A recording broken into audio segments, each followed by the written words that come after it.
नमस्ते दोस्तों, मैं एस्ट्रो ज्योति आज की बात में आप सबका स्वागत करती हूँ।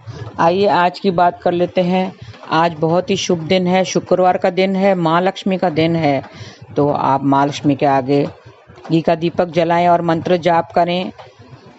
श्रीम श्रीम ये एक शब्द का बीज मंत्र है। इससे ही चांट करने से आपके घर में धन की वृद्धि होगी। और एक उपाय के रूप में आपको दालचीनी का पाउडर और चीनी का पाउडर मिलाकर नॉर्थ डायरेक्शन में, घर के नॉर्थ डायरेक्शन में अगर छिड़कते हैं, स्प्रिंकल करते हैं और मन में ऐसा विचार करते हैं कि आपके जो भी ब्लॉक्ड मनी है, जो रुके हुए पैसे हैं, वो आपके पास आ रहे हैं, ऐसा इमेजिन करना है। नॉर्थ डायरेक्शन में सिनेमन पाउडर और शुगर पाउडर, चीनी का पाउडर दोनों को मिलाकर आप अगर स्प्रिंकल करते हैं, चुटकी भर लेकर स्प्रिंकल करना है और डिवाइन स्पीड काउंट नाउ ऐसा चांट करना है। ये स्विच एनर्जीज है, इससे आपके सबकॉन्शियस माइंड में जाता है, आपको एक विश्वास पैदा करता है कि वो पैसे आप आ रहे हैं। इमेजिन करना है कि वो आपके पैसे वापस आ रहे हैं। तो ऐसे करने से आपके जो भी रुके हुए पैसे हैं वो वापस आएंगे। अगर आपके ब्लॉक्ड एनर्जीज नहीं हैं तो आपको जल्दी ही रिजल्ट मिलने लगेगा। ऐसे हर फ्राइडेज और ट्यूसडेज को आपको ये उपाय करना है। ये बहुत ही सरल उपाय है, माँ लक्ष्मी का उपाय है, जिससे माँ लक्ष्मी प्रसन्न होती है। तो ये उपाय कीजिए। और आज के दिन की खास बात है कि मंगल ग्रह है। वैसे तो कुंडली जो एस्ट्रो के हिसाब से, ज्योतिष के हिसाब से जाएंगे तो 9 ग्रह, 12 भाव और 27 नक्षत्र ये होते हैं। और इनके कॉम्बिनेशन से ही इवेंट हमारे जीवन में उतार चढ़ाव होता है। जो भी इवेंट होते हैं, घटनाएं घटती हैं, वो इन सब के मिलन से ही होता है। 9 ग्रह, 12 भावों और 27 नक्षत्र से ही हमारी जो घटनाएं हैं वो फलित होती हैं। उसमें से राहु केतु छाया ग्रह माने जाते हैं। और आज रात 3 बजे के आसपास मंगल ग्रह सिंह राशि में प्रवेश करेंगे। 18 अगस्त तक सिंह राशि में ही रहेंगे, उसके बाद कन्या में प्रवेश करेंगे। मंगल व्यक्ति को शक्तिशाली और साहसी बनाता है। अगर मंगल ग्रह पहले भाव में, चौथे, 7वें, 8वें या 12वें भाव में हो कुंडली में, तो उनको मांगलिक बनाता है। और आजकल जो ज्योतिष हैं वो कहते हैं कि उनकी शादी में थोड़ी सी तकलीफ होती है जो मांगलिक होते हैं। और पंडित लोग ऐसे ही बोल देते हैं कि 28 साल के बाद वो मांगलिक जो दोष है वो निकल जाएगा। लेकिन आप देखेंगे जो कुंडली है, जन्म कुंडली है, उसमें मंगल तो वहीं बैठा रहेगा। मंगल कैसे हटेगा? तो आप वो कैसे निकलेगा, दोष कैसे निकलेगा? तो ये सब बातें आप ना सुने। थोड़ी सी तकलीफ होती है, शादी में दिक्कत होती है क्योंकि शादी लेट होती है। क्योंकि जो मांगलिक है, जिनको मांगलिक दोष है, उनकी जो कुंडली मिलाते हैं वो मांगलिक दोष वाले के साथ ही कुंडली मिलाते हैं। अगर आप ऐसे नहीं मिलाएंगे तो उनको देखेंगे कि जो वैवाहिक जीवन है उनका अच्छा नहीं जाता है। अगर एक मांगलिक की कुंडली को नॉन मांगलिक कुंडली से अगर मिलाते हैं, मतलब अगर लड़का मांगलिक है और लड़की नॉन मांगलिक है, तो उसको वैवाहिक जीवन में उनको तकलीफें आती हैं। तो जरा सा ध्यान दें। जो मांगलिक कुंडली अगर 7वें 8वें में भाव में मंगल है तो उनकी कुंडली वही लड़की से मिलाएं जिसके 7वें 8वें में मंगल है। तो ये मिलान के लिए टाइम लग जाता है क्योंकि ऐसे कुंडलियां ढूंढनी पड़ती हैं। तो इसके लिए थोड़ी सी लेट हो जाती है। कोई बात नहीं, लेट हो जाए, लेकिन अच्छे से आपको गुण मिलान करके ही, जो मंगल ग्रह को मिलाकर ही आप कुंडली मैच करें, ये जरा ध्यान दें। और मंगल एक वैसे साहसी ग्रह है, वो साहस देता है, हिम्मत देता है, एनर्जी से भरपूर है। रेड प्लैनेट कहा गया है, लाल रंग उनका शुभ रंग है। और ब्लड रिलेटेड इश्यूज देता है वो, अगर खराब भावों में बैठा हुआ है, 3, 4 और 8वां भाव में अगर बैठा हुआ है तो वो पीड़ा देता है, खराब भाव में बैठा हुआ कहा जाता है। और वो ब्लड रिलेटेड इश्यूज देता है, एक्सीडेंट देता है, चोट पहुंचाता है। चलते चलते आप अगर गिर जाते हैं, चलते चलते आपका पैर मुड़ गया, तो वो सब मंगल की वजह से होता है। वो सच्चाई के साथ चलने वालों का ग्रह है और बुरे के साथ बुरा होता है वो। और नाभि के आसपास का क्षेत्र मंगल का क्षेत्र माना जाता है। नाभि के आसपास कुछ को होता है प्रॉब्लम, तो मंगल की वजह से होता है। और वो एक्सीडेंट का कारक है और एनर्जी का कारक है, एनर्जी देता है, गुस्सा देता है, क्रोध का भी कारक है। अगर खराब भाव में बैठा है तो क्रोध भी देता है, क्योंकि वो फायरी प्लैनेट कहा गया है, रेड प्लैनेट कहा गया है। तो आप बोन्स, अगर मसल्स में प्रॉब्लम हो तो भी वो मंगल की वजह से होता है। और नी पेन वगैरह है वो भी मंगल की वजह से होता है। एक्सीडेंट का कारक मंगल है। अगर वो केतु से मिल जाता है तो फिर एक्सीडेंट के साथ सर्जरी होती है। तो थोड़ा सा ध्यान दें, पहले, चौथे, 7वें, 8वें, 12वें स्थान पर ये मांगलिक बनाता है। अगर अभी गोचर में भी अगर वो आपके इन स्थानों में आता है तो आपको टेम्पररी रूप से, अस्थायी रूप से मांगलिक बनाएगा और आपको वो थोड़े से उपाय करने पड़ेंगे। पहले बता दूं कि मंगल है क्या, मंगल ग्रह के बारे में। दरअसल मंगल को ग्रहों का सेनापति कहा गया है। यह व्यक्ति के रक्त और साहस का कारक है। जीवन में ऊर्जा देने का काम मंगल ही करता है। मंगल को मेष और वृश्चिक राशि का स्वामी कहा गया है। मेष राशि में मंगल बेहद बलवान कहा गया है, क्योंकि पहली राशि है, फायरी साइन है और फायरी प्लैनेट बैठा हुआ है तो एकदम वो बलवान हो जाता है। इस राशि में वो मूल त्रिकोण कहलाता है। वहीं वृश्चिक राशि में स्वराशि का हो जाता है। तीसरे, छठे और एकादश भाव में वो विराजमान मंगल को बेहद बलवान कहा गया है। मंगल के नक्षत्रों की बात करें तो धनिष्ठा, मृगशिरा, चित्रा ये उनके स्वामी होते हैं। अगर उच्च और नीच राशि की बात की जाए तो मंगल शनिदेव की राशि मकर में उच्च का होता है, वहीं जल तत्व राशि में वो नीच का होता है। वैदिक ज्योतिष के अनुसार ग्रह अपनी उच्च राशि में अपना कारक का अच्छा फल कराता है और अपनी नीच राशि में वो फल की कमी कर देता है। मंगल एक पुरुष ग्रह है और उसके अंदर असीमित ऊर्जाएं हैं। इसके लिए बलवान मंगल के कारण जातक उच्च कोटि का सर्जन, सेना में मेजर, बड़ा जासूस और बड़ा अधिकारी भी बन सकता है। मंगल जमीन और अग्नि का भी कारक है। जमीन का कारक है, लैंड का कारक है। अगर वो 4th हाउस में है तो आपको लैंड वगैरह, भूमि वगैरह का कारक है, वो भूमि वगैरह देता है। इसके लिए जिसकी कुंडली में मंगल अच्छा होता है उसके पास बड़े रेस्टोरेंट, होटल, भूमि होती है। तकनीकी शिक्षा में भी मंगल सहयोग करता है। मंगल चंद्र, गुरु और बुध के साथ बेहद शुभ परिणाम देता है, लेकिन सूर्य, राहु और शनि के साथ ये अशुभ होता है। शुक्र के साथ मंगल चरित्र दोष देता है। ध्यान रखें, शुक्र के साथ मंगल चरित्र दोष देता है, क्योंकि शुक्र तो भोग का कारक है और मंगल सेना का सेनापति है। ऐसे में सेनापति का भोग विलास में क्या काम। मंगल को सदैव अकेला रहना पसंद है। किसी ग्रह की वो युति होने से मंगल अपना कारक का फल प्रकट करने में समय लगाता है। 10वें भाव में सूर्य, मंगल, राहु जातक को प्रधानमंत्री भी बना सकते हैं। तो ऐसे वो फल देता है जहाँ पे बैठा हुआ है। और उसकी उपाय में हनुमान जी, अगर मंगल के उपाय की बात करें तो मंगल स्त्रोत का जाप करना चाहिए, मंगल स्त्रोत का जाप करना चाहिए। और हनुमान जी की सेवा शुभ फल देने का काम करती है। हनुमान चालीसा पढ़ना चाहिए, 7 बार पढ़ते हैं हनुमान चालीसा। हनुमान को चोला चढ़ाना चाहिए, उनके यहाँ पे चमेली का तेल का दीपक जलाना चाहिए। तो ऐसे छोटे से उपाय हैं जो करने से, उनका पैरों से सिंदूर लेकर, बाएं पैरों से सिंदूर लेकर अपने मस्तक पर लगाने से हमारी बुद्धि तीव्र होती है और जो भी पढ़ाई में जो कमी है उससे वो भी खत्म हो जाती है। तो ये मंगल के बारे में है। आइए अब थोड़े से हम उपाय जान लेते हैं कि उपाय क्या करने चाहिए। उपाय में आपको लाल चीज़ों का दान करना चाहिए। मंदिर में जाके लाल चीज़ें दान करें तो इससे आपकी बौद्धिक क्षमता बढ़ेगी। और किसी से झगड़ा ना करें। भाई बहनों से, मंगल भाई का कारक है तो भाई बहनों से रिश्ता बनाए रखें। तकलीफ, पानी का बर्तन अपने सिराने पे रखें। अगर थोड़ी सी तकलीफ है तो रात को पानी का बर्तन, पानी से भरा हुआ बर्तन अपने सिराने रखें और सुबह को वो कांटेदार पौधे में डाल दें।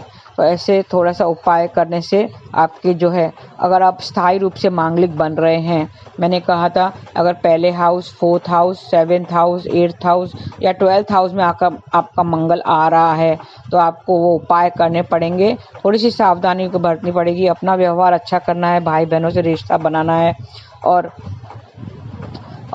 दोस्तों से रिश्ता अच्छा बनाना है। रेड चीज़ों का दान करना है और पानी का बर्तन अपने सिराने पे रखना है। और वो ब्लड रिलेटेड इश्यूज देता है, मसल्स का प्रॉब्लम देता है, तो आपको उपाय ज़रूर करने चाहिए। आपको गुड़ चना दान करना चाहिए, रेड चीज़ों का दान करना चाहिए। तो गुड़ और चना आपको दान चाहिए, मंगलवार के दिन पे दान करना चाहिए। हनुमान जी को चोला चढ़ाना चाहिए, हनुमान चालीसा 7 बार पढ़ना चाहिए। तो आपके जो आर्थिक जो कमी है वो सब दूर हो जाएगी, आर्थिक स्थिति मजबूत हो जाएगी। तो इस तरह से आप करेंगे, भाई बहनों से रिश्ता अच्छा बनाना चाहिए और बुजुर्ग महिलाओं से, बड़ी और बुजुर्ग महिलाओं का आशीर्वाद लेना चाहिए। तो ये छोटे से उपाय हैं, उसके लिए आपको, और गाड़ी वगैरह चला रहे हो, वाहन वगैरह चला रहे हो तो थोड़ा सावधानी बरतें, क्योंकि एक्सीडेंट का कारक है मंगल। तो सावधानी बरतें, हो सके तो नहीं चलाएं गाड़ी वगैरह, उसका प्रभाव पड़ता है। और सर पर टोपी या पगड़ी पहन के निकलें, लाल कपड़ा रख सकते हैं सर पर। और आपको दूध, दही और मक्खन का दान करना है, वो भी कीजिए। रेड चीज़ों का दान करना है। तो छोटे से उपाय करके आप मंगल का मंत्र चांट करना है। मंगल का मंत्र है ओम क्राम क्रीम क्रौम सह भौमाय नमः, ये चांट करना है। और आप अगर उपाय करते हैं, हनुमान जी का उपाय करते हैं, तो हनुमान जी का भी मंदिर है, ओम हंग हनुमते नमः, ऐसा आप कीजिए, चांट कीजिए। 18 अगस्त तक ये सिंह राशि में ही रहेगा। सिंह राशि में गोचर हुआ है तो सिंह राशि में रहेगा, और वो सूरज की राशि है, सूर्य की राशि है। मैंने बताया था कि सूर्य से वो अच्छा बर्ताव नहीं है, सूरज उसका मित्र नहीं है, तो थोड़े से बुरे परिणाम हो सकते हैं। तो आप ये उपाय करके आप बुरे परिणामों से बच सकेंगे। थोड़ा सा ध्यान कीजिए और चलते समय थोड़ा सा ध्यान दें, भाई बहनों से रिलेशनशिप अच्छा बना के रखें, तो आपके कार्यों में सफलता मिलेगी।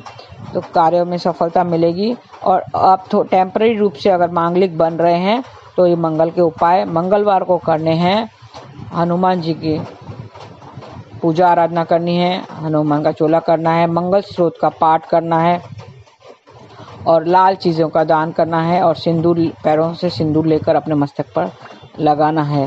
किसी को लाल चीज़ का भी गिफ्ट दे सकते हैं।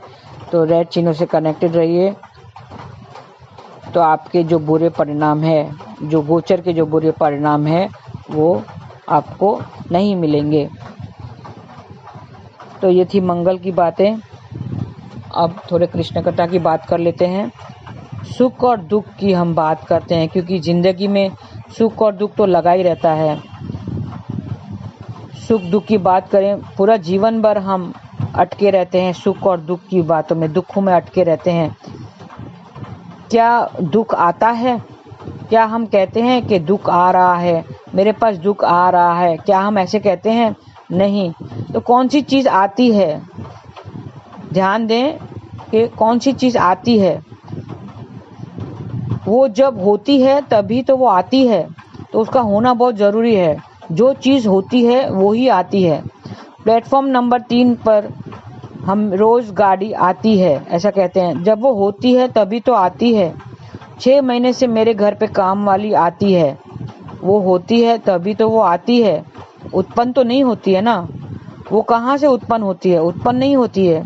वैसे दुख कहीं से आता नहीं है, वो होता नहीं है, कहीं से आता नहीं है, वो उत्पन्न होता है, पैदा होता है। गीता में लिखा गया है दुखालयम अशाश्वतम, मतलब ये संसार दुखों का सागर है। दुखालय, दुखालय किसे कहते हैं? जहाँ पे दुख मिलता है। जैसे लाइब्रेरी को क्या कहते हैं? जहाँ पे पुस्तक मिलता है उसको कहते हैं पुस्तकालय। वो मतलब वहाँ पे जहाँ पे पुस्तक मिलते हैं। तो दुखालय क्या होता है? जहाँ पे दुख मिलता है। तो ये संसार हमें दुख देने वाला है और नाश होने वाला है। अशाश्वतम मतलब जो नाश होने वाला है, रहेगा नहीं वो हमेशा के लिए। दुख भी अशाश्वतम है, दुख भी चला ही जाएगा, वो रहेगा नहीं, ज़्यादा देर तक नहीं रहेगा। हर एक के जीवन में कोई ना कोई दुख है, चिंता है, इतनी बातें हैं, घर है, बिजनेस है, नौकरी है, सेहत है, बच्चे हैं, परिवार है। तो हम किस किस की बातों पर ध्यान रखेंगे? मन भी तो है हमारा, मन स्थिर नहीं है, मन अस्थिर है। इसके लिए दुख है, दुख सुख मन से ही उत्पन्न होता है, वो पैदा होता है, वो होता नहीं है, वो कहीं से आता नहीं है। ये समझने की बात है कि दुख वो आता नहीं है। हम नहीं कहते कि दुख आ रहा है, दुख आता है, नहीं, दुख उत्पन्न होता है। दुख सुख ये सब ऊपर वाली अवस्था, दुख सुख से ऊपर वाली अवस्था कौन सी अवस्था होती है? आनंद की अवस्था। जिसको आनंद होता है वो दुख सुख से परे होते हैं। जैसे साधु संत, साधु महात्मा होते हैं, वो आनंद में रहते हैं। आनंद एक ऐसी अवस्था है जो दुख सुख से परे है, वो आनंद होता है, आनंद मिलता है उनको। हमारे अंदर ही तो है आनंद। आनंद कहाँ ढूंढेंगे आप? अपने अंदर ही है, अपने अंदर झांक कर देखना है, हमें ढूंढना है। हम तो सच्चिदानंद आत्मा है, सच्चिदानंद आत्मा है, परमात्मा का अंश है, परम आनंद का अंश है। परम आनंद किससे है? परमात्मा, हम उसका अंश है, सच्चिदानंद आत्मा है, हम परमात्मा का अंश है। हमारे अंदर ही तो है। आनंद कहाँ है? वो हम उसे भुला चुके हैं, अंदर वो खो गया है। वो कैसे बाहर निकलेगा? सत्संग, कीर्तन उस आनंद अवस्था को बाहर निकालते हैं। जो अंदर छुप गया है उसको बाहर निकालते हैं और उसे प्राप्त कराते हैं। तो क्यों ना हम सुख दुख के झंझटों से दूर रहें और ऊपर उठ जाएं। इन सुख दुख के झंझटों से परे हम अब आनंद की अवस्था में पहुंचे, आनंद की अनुभूति हो, तो फिर हम लौटकर दुख के पास नहीं आएंगे, उत्पन्न नहीं होगा वो। हरे कृष्णा कृष्णा कृष्णा हरे हरे, हरे राम राम राम हरे हरे। अगर ऐसा ही हम नाम जाप करते रहेंगे तो हम दुख सुख के परे चले जाएंगे, हम आनंद की अवस्था प्राप्त करेंगे। जैसे एग्जाम्पल, अगर बीज को हाथ में रखेंगे तो क्या झाड़ बनेगा, वृक्ष बनेगा? क्या फल निकलेगा उसमें से? फल उत्पन्न होगा? नहीं होगा। हाथ में रखे रहने से फल उत्पन्न नहीं होता है। उसको क्या चाहिए? उसको जमीन चाहिए, हमें जमीन पर डालना होगा, उसको पानी देना होगा, सींचना होगा, जब जाकर तो वो वृक्ष बनेगा और हमें फल उत्पन्न होगा। उसी तरह सुख दुख का भी इंद्रियों की जरूरत है और विषय की जरूरत है, तभी तो वो सुख दुख आता है, दुख हमें आता है। वो इंद्रियों और विषयों से संबंध में हमें अगर वो मिलता है तभी तो दुख उत्पन्न होता है और मन दुख का एहसास कराता है। मैंने पहले विस्तार में कहा है कि कैसे मन हमारा इंद्रियों से मिलकर हमें दुख को उत्पन्न कराता है। अगर हम आनंद की प्राप्ति करेंगे, आनंद की अवस्था को प्राप्त कर लेंगे तो दुख उत्पन्न ही नहीं होगा। तो हमें क्या करना चाहिए? हमें हरि जाप करना चाहिए, हरि नाम करना चाहिए, हरि कीर्तन करना चाहिए, हरि सत्संग करना चाहिए, हरि सेवा करना चाहिए। इन सब से अगर हरि नाम से जुड़े रहेंगे तो हमें आनंद की प्राप्ति होगी, हम दुख सुख से परे चले जाएंगे। हमें अंदर से जो आनंद का जो अनुभव करेंगे वो हम बाहर निकल के आएंगे और हम सुख दुख से परे चले जाएंगे, ऊपर उठ जाएंगे। हमें अभी ऊपर उठने का समय आ गया है। हमें 50-60 वर्ष हमने तो ऐसे ही बिता दिए हैं। हम अज्ञानी मनुष्य हैं जो दुखों में अटके हुए हैं, सुख दुख के चक्रों में अटके हुए हैं। क्यों ना हम बाहर निकल जाएं, हम आनंद की अवस्था को प्राप्त कर लें, ताकि हमें सुख दुख वापस नहीं मिलेगा। और सुख दुख कैसे मिलता है? हम गर्भ में नहीं आएंगे वापस और जीवन मरण के चक्रों से छूट जाएंगे। हम परमात्मा परमेश्वर को प्राप्त कर लेंगे, परम आनंद को प्राप्त कर लेंगे, क्योंकि हम परमानंद के ही अंश हैं। हम सच्चिदानंद आत्मा हैं। We are a soul, we are not a body. We are powerful soul, ऐसे हमें बार बार बोलना चाहिए। We are a powerful soul on a long journey. हम एक जर्नी पर हैं, यात्रा पे हैं, हमें आनंद की प्राप्ति करनी है, हमें परमात्मा के पास वापस जाना है। तो चलिए हम नाम जाप करके हम परमात्मा से प्राप्त कर लेंगे, हम आनंद की अवस्था को, आनंद को प्राप्त कर लेंगे। हरे कृष्णा कृष्ण कृष्ण हरे हरे, हरे राम राम राम हरे हरे। तो आज के लिए बस इतना ही। आपका दिन शुभ रहे। हरे कृष्ण।